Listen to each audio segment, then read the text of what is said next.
The stagecoach, a bone-jarring cage of dust and fading dreams, finally lurched to a halt. Ilara clutched the worn carpet bag on her lap, its meager contents the sum of her worldly possessions. Through the grimy window, Redemption Gulch sprawled like a discarded rag in the vast, unforgiving expanse of the territory. Buildings leaned, their paint peeling, their windows like vacant eyes staring out at the ochre dust that coated everything. A knot of apprehension tightened in her chest. A familiar companion these past months, yet today it warred with a desperate, flickering ember of hope. The letters from Mr. Jedediah Horn, tucked safely within her bodice, had promised a new life, a respectable marriage, a haven from the shame she carried. She straightened her bonnet, smoothing the creases from her travel-stained dress. Her condition, though not yet glaringly obvious, was a secret she guarded with a fierce, protective anxiety. The child within her was a silent testament to a love that had bloomed briefly and then withered under the harsh glare of reality, leaving her adrift.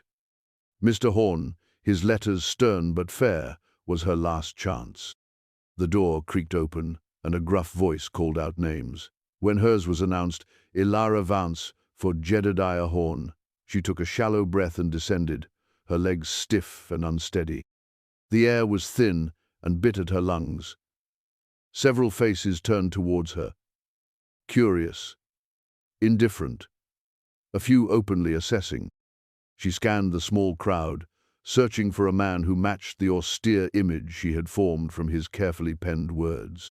A tall, gaunt figure detached himself from the shadow of the general store. His suit was black, his face narrow and severe, dominated by a prominent nose and eyes the color of winter frost. This had to be him, Jedediah Horn. He approached, his gaze sweeping over her, lingering for a fraction too long on her midsection. Ilara felt a blush creep up her neck. "Miss Vance?" His voice was as unyielding as his appearance. "Mr. Horn," she managed, offering a small, tremulous smile. "It is a relief to have finally arrived." His eyes, sharp and judgmental, completed their scrutiny. A flicker of something, distaste, crossed his features. "You are fuller in person than your correspondence suggested." The implication was a cold splash of water. Her hand instinctively went to her stomach. "The journey was arduous, sir. Perhaps I—" "Arduous?" He cut her off, his voice rising slightly, drawing more attention. "Or is there another reason for this unexpected development, Miss Vance?" He gestured pointedly towards her belly, his meaning brutally clear. The world seemed to tilt. Humiliation, hot and swift, flooded her. Whispers rippled through the onlookers. "She came all this way. Pregnant, is she? Horn won't stand for that." Each word was a tiny, sharp stone. "Mr. Horn," she began, her voice barely a whisper, desperate to explain, to plead for understanding, though what understanding could she truly expect? "There are circumstances." "Circumstances?" He scoffed, his face a mask of righteous indignation. "The circumstance, madam, is that you have attempted to deceive me. You present yourself as a virtuous woman seeking marriage, yet you arrive carrying another man's burden." The word burden was delivered with a particular venom. Tears pricked at her eyes, but she fought them back. To weep now would be to confirm their harshest judgments. "It was not my intention to deceive," she said, her voice trembling but gaining a sliver of desperate strength. "My situation changed after our correspondence began. I had hoped, I prayed you would be a man of Christian charity, of understanding. Charity does not extend to condoning deceit and moral laxity," Horn declared, his voice ringing out for all to hear. He seemed to relish his role as the aggrieved party, the pillar of community morality. "I offered passage and marriage to an honest woman, not a fallen creature seeking to foist her shame upon an unsuspecting man." The arrangement is null and void. You will not find shelter under my roof. The finality of his words struck her like a physical blow. Stranded. Utterly, terrifyingly stranded. The small crowd watched, a mixture of pity, condemnation, and morbid curiosity on their faces. No one stepped forward, no one offered a word of comfort. Redemption Gulch, it seemed, offered no redemption for her. She stood alone, the dust swirling around her ankles, the fading sun casting long, desolate shadows. The fragile hope she had carried across 1,000 miles shattered into 1,000,000 pieces at her feet. Darkness began to bleed into the edges of the sky, mirroring the despair that settled over Ilara. The onlookers had dispersed, their curiosity sated, leaving her by the dusty roadside with her meager bag and the crushing weight of Horn's rejection. The wind, colder now, whispered cruelties through the gaps in the buildings, a mournful sound that echoed the hollowness within her. She had nowhere to go, no one to turn to. Each shuttered window, each closed door, was a silent testament to her isolation. She walked, aimlessly at first, away from the mocking emptiness of the main street, her feet heavy, her heart a leaden stone. The child within her stirred, a small, innocent flutter, and a fresh wave of despair washed over her. What future could she offer this baby in such a harsh, unwelcoming world? The thought of the long journey back, a journey she could not afford and could not face, was unbearable. As she passed the livery stable, its wide doors casting a deeper shadow, a figure detached itself from the gloom. Ilara started, her hand flying to her throat. He was a tall man, clad in worn buckskins, his face obscured by the brim of a battered hat and the gathering dusk. He moved with a quiet, deliberate grace that spoke of a life lived outdoors, away from the confines of towns. He did not speak immediately, merely observed her for a long moment, his presence an unexpected anomaly in her landscape of desolation. She could feel his gaze, not judgmental like Horn's or the townsfolk, but assessing, perhaps even tinged with something she couldn't name. Pity? No, it felt different. Steadier. When he finally spoke, his voice was low, a gravelly timbre that seemed to carry the roughness of the land itself. You got no place to go. It wasn't a question, but a statement of fact. Ilara could only shake her head, the tears she had held back, finally threatening to spill. No, she whispered, her voice hoarse. He shifted his weight. Heard what Horn said. Man's got a tongue sharper than a skinning knife and a heart to match. There was no condemnation in his tone, merely observation. Town ain't likely to be kinder. She knew that. She had seen it in their eyes. Got an old line shack, he continued, gesturing vaguely out towards the darkening plains. Ain't much. Roof leaks in a hard rain. But it's shelter. Empty. You could use it for a spell, till you figure things. Ilara stared at him, suspicion warring with desperation. Why would this stranger offer her anything? What did he want in return? After Horn's cruelty, her capacity for trust felt fractured, almost non-existent. Why? She asked, the words small and fragile. He shrugged, a slight movement of his broad shoulders. No woman ought to be out in the open. Not with night coming on. Not in your way. His gaze flickered briefly to her belly, but without Horn's revulsion. It was a simple acknowledgement. She hesitated. The shack sounded primitive, isolated. But the alternative was the street, the cold, the unknown dangers. And there was something in his quiet demeanor, a lack of predatory intent, that made his offer less threatening than it might have been from another man. It was a choice between a terrifying unknown and a precarious, uncertain refuge. Desperation, and perhaps a flicker of intuition, tipped the scale. I have no money to pay, she said, her voice barely audible. Ain't asking for any? He replied, his tone even. He turned. "Come on then, if you're coming. It's a ways." With a deep, shuddering breath, Ilara picked up her carpet-bag. She had nothing left to lose, except perhaps the last vestiges of her pride, and that already lay trampled in the dust of Redemption Gulch. She followed the silent man into the growing darkness, away from the town that had so brutally cast her out, towards an unknown future in an abandoned shack. Her only guide, a stranger whose name she didn't even know. The shack was as he described, perhaps worse. It was small, a single room with a dirt floor, a crude stone fireplace, and a rickety cot in one corner. Moonlight filtered through a grimy, glassless window and the numerous chinks in the log walls.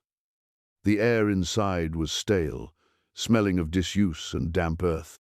Yet it was four walls and a roof, a barrier, however flimsy, against the vast indifference of the night. The man, who she learned was named Silas, deposited a small bundle of firewood by the hearth and a tin bucket of water near the door. He did so with an economy of movement, his silence as profound as the wilderness that surrounded them. He lit a stub of a candle he produced from his saddlebag, its meager flame casting, dancing, distorted shadows that made the small space seem even more forlorn. "There's a springbout a quarter-mile east," he said, his voice low.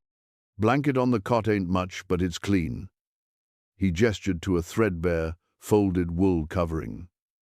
"I'll be at my place, up yonder." He nodded towards a distant, barely perceptible light that glimmered like a fallen star against the black bulk of the hills. It seemed impossibly far away.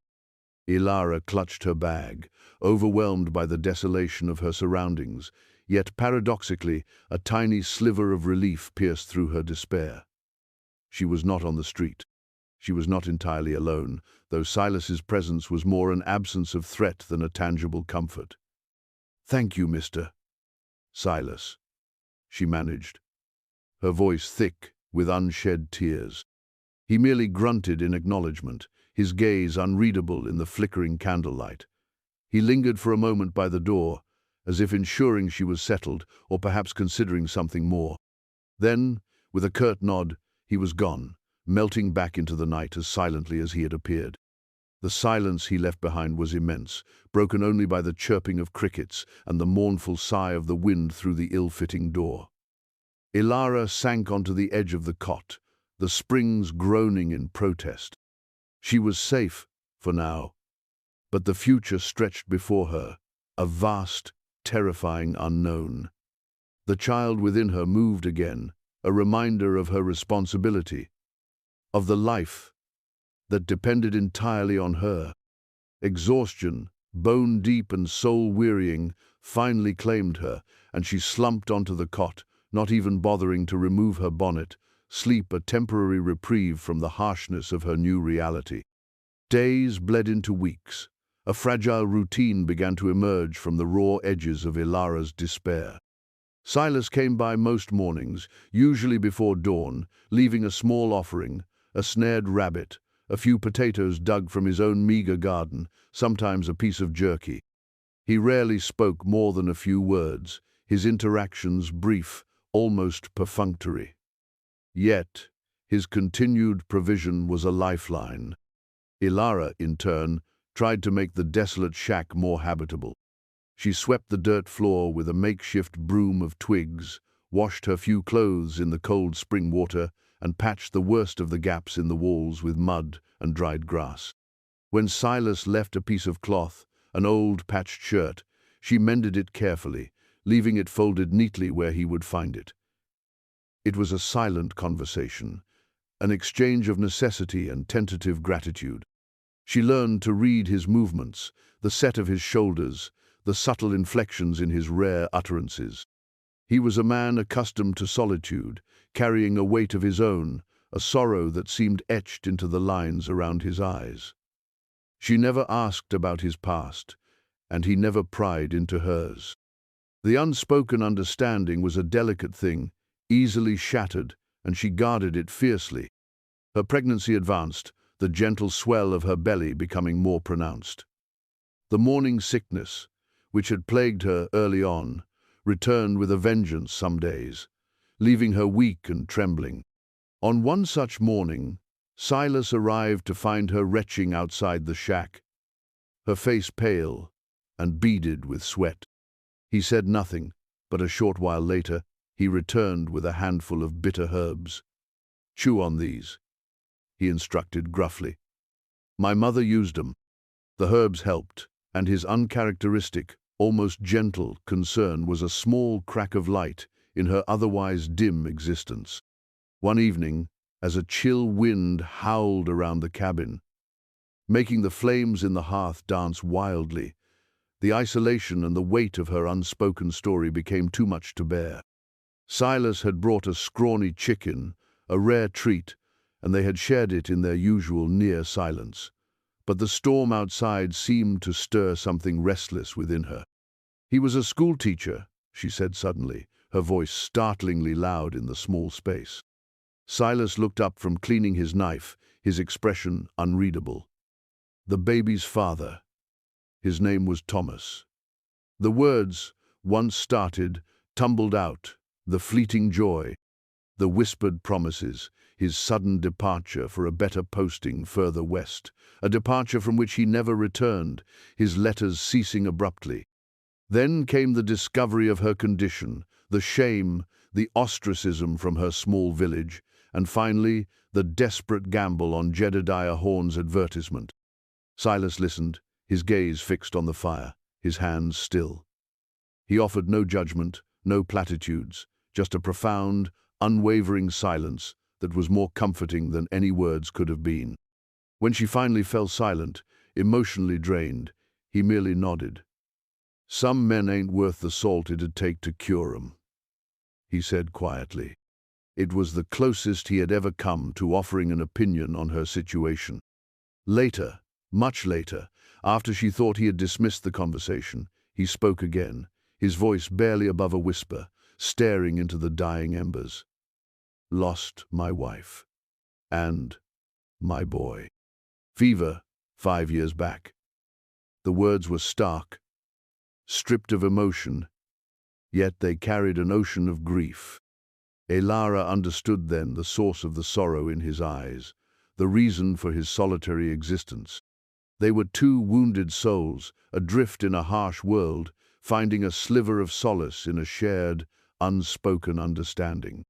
The trust between them, fragile as a newborn bird, began to take root in the barren soil of their mutual hardship. A semblance of fragile normalcy settled over their unconventional arrangement. Elara's belly grew, a constant reminder of the life to come, and with it, a strange, quiet sense of domesticity began to permeate the line shack. She cooked the food Silas provided, her skills improving with practice. She mended his clothes, finding a quiet satisfaction in the simple act of repair. He, in turn, ensured the woodpile was always stocked, the water bucket full, his protective presence a silent shield against the vast indifference of the wilderness. The unspoken commitment between them deepened, not through words, but through shared glances, small, almost imperceptible acts of care. Elara found herself watching for his approach each morning, a faint stirring of something akin to anticipation in her chest. The sharp edges of her despair began to soften, replaced by a tentative, fragile hope. This delicate peace, however, was not destined to last. The outside world, with its harsh judgments and unyielding social codes, inevitably intruded. One crisp autumn afternoon, as Elara was hanging her meager laundry on a line strung between two scrawny pines, she saw a buggy approaching.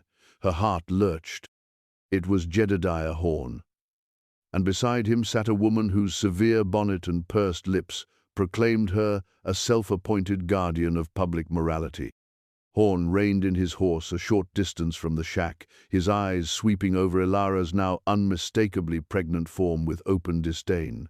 "So," he boomed, his voice dripping with sanctimonious disapproval, "this is where you've hidden yourself, Miss Vance, cohabiting with him." He jerked his head towards Silas's distant cabin. though Silas himself was nowhere to be seen, likely out checking his trap lines. The woman beside Horn, a Mistress Periwinkle, sniffed audibly. A disgrace to decent folk, living in sin, flaunting your shame for all the world to see. Elara felt the familiar flush of humiliation, but this time something else mingled with it, a spark of defiance. She had endured too much to be cowed so easily now. "I am not hidden, Mr. Horn," she said, her voice steadier than she expected, "and I am not living in sin. I am merely surviving, thanks to the kindness of a man who showed compassion when others, including yourself, offered only condemnation." "Compassion," Horn sneered, "or something baser, I wonder. This arrangement is an affront to the community. We cannot allow such impropriety to fester on our doorstep." Just as Elara was searching for a retort, Silas emerged from the trees, a brace of rabbits slung over his shoulder. He took in the scene in an instant. Horn's belligerent posture, Mistress Periwinkle's judgmental glare, Elara standing defiantly, her hands protectively cradling her belly. His face, usually impassive, hardened. He walked slowly towards them, placing himself between Elara and the buggy. His presence, though silent, was formidable. "She's under my protection, Horn," Silas stated, his voice a low growl. "You got business here, you talk to me." Horn, though clearly discomfited by Silas's unexpected appearance, puffed out his chest. "This woman is a moral blight, Silas. You harbor her, you become complicit in her sin. The town won't stand for it." Silas's eyes, cold as a winter sky, met Horn's. "What the town thinks ain't my concern, and what happens on my land is my business." He took a step closer. "She stays. If you got a problem with that, you can take it up with me. Now, I suggest you and the lady be on your way." There was an unspoken threat in his quiet words, a promise of consequences that even Horn, for all his bluster, seemed to recognize. Mistress Periwinkle clutched Horn's arm, her eyes wide with alarm. Horn hesitated, his face mottling with anger, but he saw the unyielding resolve in Silas's stance. With a frustrated huff, he yanked on the reins, turning the buggy sharply. "This isn't over, Silas," he yelled back over his shoulder as they retreated. "Decent folk won't tolerate this." Elara watched them go, her heart pounding. She turned to Silas, a profound gratitude welling up inside her. He had defended her, publicly. He had claimed her, in a way, offering a shield against the town's scorn. He met her gaze, his expression softening almost imperceptibly. He merely nodded, then turned to hang the rabbits by the door.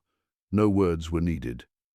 His actions had spoken volumes, forging another, stronger link in the chain of their unconventional alliance.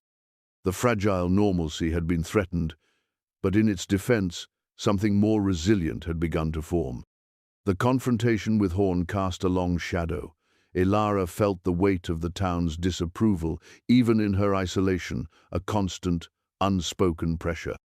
Winter began to set in, the days growing shorter, the nights colder. The wind howled around the small cabin, a mournful song that seemed to carry the whispers of condemnation from Redemption Gulch. The birth of her child was drawing nearer, and with it, a new and terrifying vulnerability.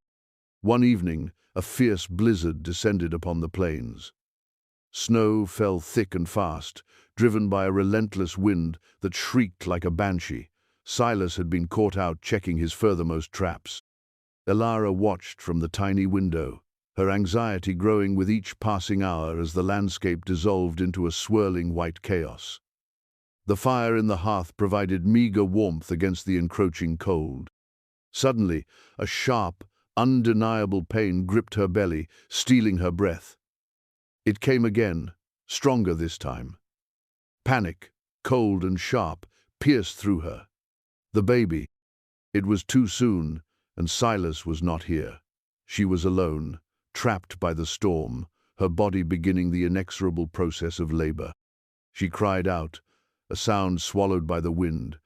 She tried to remember what her mother had told her about childbirth, fragments of old wives' tales, but fear clouded her mind. The pains grew more frequent, more intense, each one a wave threatening to pull her under. She crawled to the cot, gritting her teeth against the agony. She was terrified, not just for herself, but for the tiny, innocent life struggling to be born into this harsh, unforgiving world. Hours passed in a blur of pain and fear. The storm raged outside, mirroring the tempest within her. Just when she thought she could bear no more, when her strength was utterly spent, the cabin door burst open, and Silas stumbled in, covered in snow, his face grim. He had fought his way through the blizzard, a desperate urgency in his eyes. He took in her state at a glance, her sweat-soaked face, her clenched hands, the undeniable signs of advanced labor. Without a word, he set about doing what needed to be done. He built up the fire, his movements surprisingly gentle as he helped her, murmuring gruff, reassuring words that were more about tone than content. He had seen enough of life and death on the frontier to know something of birthing. The hours that followed were a grueling ordeal. Silas was a steadfast presence, his quiet strength, a rock for Ilara to cling to. He wiped her brow, gave her sips of water. His hands, usually rough from outdoor work, surprisingly deft and gentle. He spoke little, but his unwavering support was a lifeline. Ilara, drawing on a reserve of courage she hadn't known she possessed, fought through the pain, her focus narrowed to the singular, primal task of bringing her child into the world. As dawn approached, the storm outside began to abate, and with a final tearing cry, Ilara's child was born, a small, wailing infant, impossibly tiny, yet perfect. Silas carefully cleaned the baby and wrapped it in a piece of soft, clean linen he produced from his own sparse supplies. "A girl," he announced, his voice gruff, but with an undercurrent of something akin to wonder. He placed the swaddled infant in Ilara's waiting arms. Tears streamed down Ilara's face, tears of exhaustion, relief, and an overwhelming, all-consuming love. She gazed at her daughter, her perfect, tiny daughter, and a fierce, protective instinct surged through her. This child was hers, a part of her, and she would move heaven and earth to keep her safe. Silas watched them, a strange, unreadable expression on his face. He had faced blizzards, bears, and hostile men with stoic resolve, but the sight of Ilara and her newborn daughter seemed to touch something deep within him, a place long dormant. The shared crisis, the raw intensity of the birth, had forged an even deeper, more profound connection between them, a bond sealed not by vows or laws, but by shared experience and the miracle of new life. The blizzard had passed, leaving behind a world transformed, and within the small cabin, a fragile family had been born. News of the birth, like all news in a small community, eventually trickled into Redemption Gulch, carried on the wind with the last vestiges of the blizzard. It reached Jedediah Horn, fanning the embers of his righteous indignation. The idea of Ilara Vance, the woman he had publicly scorned, not only surviving but bringing her illegitimate child into the world under Silas's protection, was an affront he could not abide. It challenged his authority, his carefully constructed image as the town's moral compass. A few days after the birth, as Ilara was slowly regaining her strength, a small group of men, led by Horn, rode out towards Silas's land. They were not an official posse, but a self-appointed delegation of concerned citizens, their faces grim and set with a dangerous self-righteousness. Silas, mending a harness outside his own cabin, saw them coming. His eyes narrowed. He had known this was not over. He dropped the harness and moved with quiet purpose towards the line shack, where Ilara and the baby, whom she had named Hope, were resting. He entered the shack, his presence filling the small space. "Horn's coming," he said quietly, his voice devoid of alarm but heavy with warning. With a few others, Ilara's heart clenched. She looked at Hope, sleeping peacefully in a makeshift cradle Silas had fashioned from a wooden crate. Fear, sharp and cold, washed over her, but it was quickly followed by a steely resolve. She would not let them harm her child. She would not let them drive her out. "What do they want?" she asked, her voice trembling slightly despite her determination. "To make trouble," Silas said grimly. "To preach about sin and try to run you off, or worse." He checked the old rifle that leaned in the corner, his movements economical and practiced. "Stay inside with the little one. Keep the door barred. This is my fight." But Ilara shook her head. "No, Silas. This is our fight. She is my daughter. I will not hide." She rose, a little unsteady but resolute, and wrapped Hope securely in a warm shawl. By the time Horn and his men reined in their horses before the line shack, Silas was standing outside, his rifle held loosely but ready. His stance was unyielding, a silent challenge. Horn, emboldened by his companions, dismounted. "Silas," Horn began, his voice officious, "we've come on behalf of the decent folk of Redemption Gulch. This situation cannot continue. This woman and her bastard child are a stain on our community. They must leave." "This is my land, Horn," Silas replied, his voice dangerously low, "and she is under my protection. She's harmed no one." "Her very presence is a harm," one of Horn's cronies, a sour-faced man named Grice, interjected. "An affront to God, fearing people." Just then, the cabin door opened, and Ilara stepped out, Hope cradled in her arms. She stood beside Silas, her head held high, her gaze meeting Horn's directly. Though pale and still weak from childbirth, there was a fire in her eyes that surprised them all. "Mr. Horn," Ilara said, her voice clear and carrying despite its quietness, "you speak of decency and God, fearing people. Is it decent to condemn a mother and her newborn child? Is it God-fearing to cast out the vulnerable? My daughter is not a stain. She is a miracle, a gift." She looked at each man, in turn. "I came to your town seeking a new life, and you, sir, met me with cruelty and judgment. This man," she gestured to Silas, "offered me shelter when no one else would. He showed me kindness, not condemnation. Who, then, is the true Christian here?" Her words, simple and direct, hung in the cold air. Some of Horn's men shifted uncomfortably. They had come expecting a defiant sinner, not a dignified woman articulating a powerful defense of her right to exist, of her child's innocence. Horn, momentarily taken aback, quickly recovered his bluster. "She twists words to suit her sin. This is an outrage. We will not have this den of iniquity in our midst." He took a step forward. Silas raised his rifle slightly. "That's far enough, Horn." His voice was like flint. "You're not touching them. You want them gone, you'll have to go through me." The standoff was tense, the air crackling with unspoken violence. Horn's men looked to him, their resolve wavering in the face of Silas's implacable defense and Ilara's unexpected courage. They had come for an easy victory, to bully a defenseless woman. This was something else entirely. Suddenly, a new voice cut through the tension. "Jedediah, that's enough." It was the town doctor, Doc Miller, who had ridden out, having heard of the confrontation. He was an older man, respected for his pragmatism and quiet compassion. With him were a few other townspeople, including Martha Henderson, the storekeeper's wife, a woman known for her sharp tongue but fair mind, who had, surprisingly, sent a small bundle of baby clothes to Ilara via Silas a few days prior. Doc Miller dismounted and walked towards the group. "This woman has just given birth. She needs care, not harassment. And Silas is within his rights, on his own property." Martha Henderson spoke up, her gaze sharp on Horn. "Jedediah, you made your point when she arrived. Pushing it further just makes you look like a bully. She's done nothing to us since. Let them be." The unexpected intervention shifted the dynamics.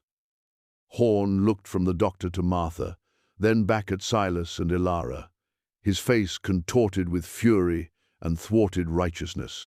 He saw that his support was crumbling. The moral high ground he thought he occupied was proving to be unstable. With a snarl of disgust, he turned to his remaining cronies. "This town is going to hell!"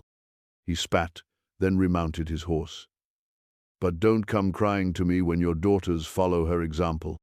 With that parting shot, he galloped away, his remaining men trailing reluctantly behind him. Silence descended, broken only by Hope's soft cooing. Ilara let out a shaky breath she hadn't realized she was holding. Silas lowered his rifle, though his gaze remained watchful until Horn's party was out of sight. Doc Miller approached Ilara. "Are you all right, my dear? And the little one?" His voice was kind. "We are well, Doctor, thank you," Ilara replied, a wave of relief washing over her. "Thank you for speaking up." Martha Henderson nodded, a grudging respect in her eyes. "Takes grit to stand up to Horn when he's on his high horse." "You got grit, girl." She even offered a small, almost shy smile towards the baby. The threat had been faced, and, for now, neutralized. Ilara looked at Silas, her heart full. They had stood together, a united front, and in doing so, had not only protected their fragile haven, but had also, perhaps, begun to chip away at the wall of prejudice that surrounded them. The community, or at least a part of it, had seen not a sinner, but a mother and a man of quiet integrity. A new, hard-won peace settled over the small cabin, a peace born of courage and the unwavering strength of human connection. In the weeks and months that followed, a quiet transformation took place. Horn, his public authority diminished by the confrontation, largely kept his distance, his pronouncements now falling on less receptive ears. The initial, overt hostility from the town slowly gave way to a grudging acceptance, and in some quarters, even a quiet respect. Martha Henderson made a point of being civil when Ilara, accompanied by Silas, occasionally ventured into Redemption Gulch for essential supplies. Doc Miller checked in on Ilara and baby Hope, his visits a quiet endorsement of their place in the wider, albeit still wary, community. The line shack, once a symbol of desolation, slowly became a home. Silas, with Ilara's help, repaired the leaking roof and chinked the walls properly against the wind. He built a sturdy cradle for Hope and a small table and chairs. Ilara planted a tiny garden patch with seeds Martha Henderson had accidentally overordered, and the first green shoots pushing through the stubborn soil felt like a promise. The bond between Ilara and Silas deepened, evolving from shared hardship into a quiet, profound affection. There were no grand declarations, no formal pronouncements of their relationship, but their lives became inextricably intertwined. Silas was a constant, steady presence in Hope's life. He would hold her, his large, calloused hands surprisingly gentle, a look of quiet wonder on his face as she gurgled or grasped his finger. He taught Ilara about the land, about the changing seasons, about the rhythms of the wilderness that had once seemed so threatening but now offered a strange kind of solace. He never explicitly called Hope his daughter, but his actions spoke louder than any words. He provided for her, protected her, and looked at her with an undeniable paternal tenderness. And Hope, in turn, adored him. Her face lighting up whenever he entered the cabin, her small arms reaching for him. One evening, as Ilara sat mending by the fire, Hope asleep in her cradle, Silas watched her, a rare, soft expression on his face. "This place, it feels different now," he said, his voice unusually reflective. "More like a home." Ilara looked up, her heart swelling. "It is a home, Silas," she said softly. "You made it one, for us." He reached out and took her hand, his touch warm and calloused, yet incredibly gentle. It was a simple gesture, but it conveyed a world of unspoken emotion, of shared history, and a future they were building together, piece by piece. They had faced rejection and judgment, hardship and fear, but in doing so, they had found something far more precious, a family forged not by convention or blood, but by resilience, courage, and an unexpected, enduring love. Elara often thought back to her arrival in Redemption Gulch, a desolate, heartbroken woman carrying a secret and a fragile hope. That hope had been brutally shattered, only to be reborn in a most unexpected way.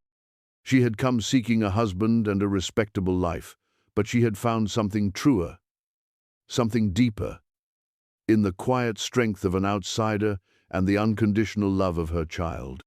The spring sun warmed the small cabin.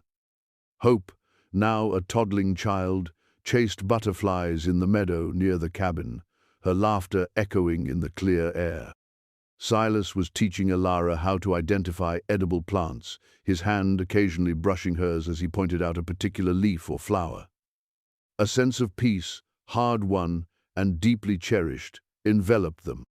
They were no longer two isolated souls, but a family, rooted in the harsh but beautiful land that had, against all odds, become their sanctuary.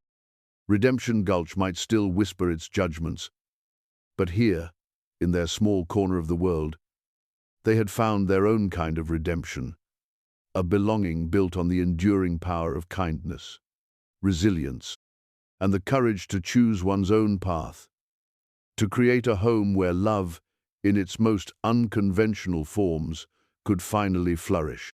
The past was a scar, but the future, like the wildflowers blooming around them, was bright with promise.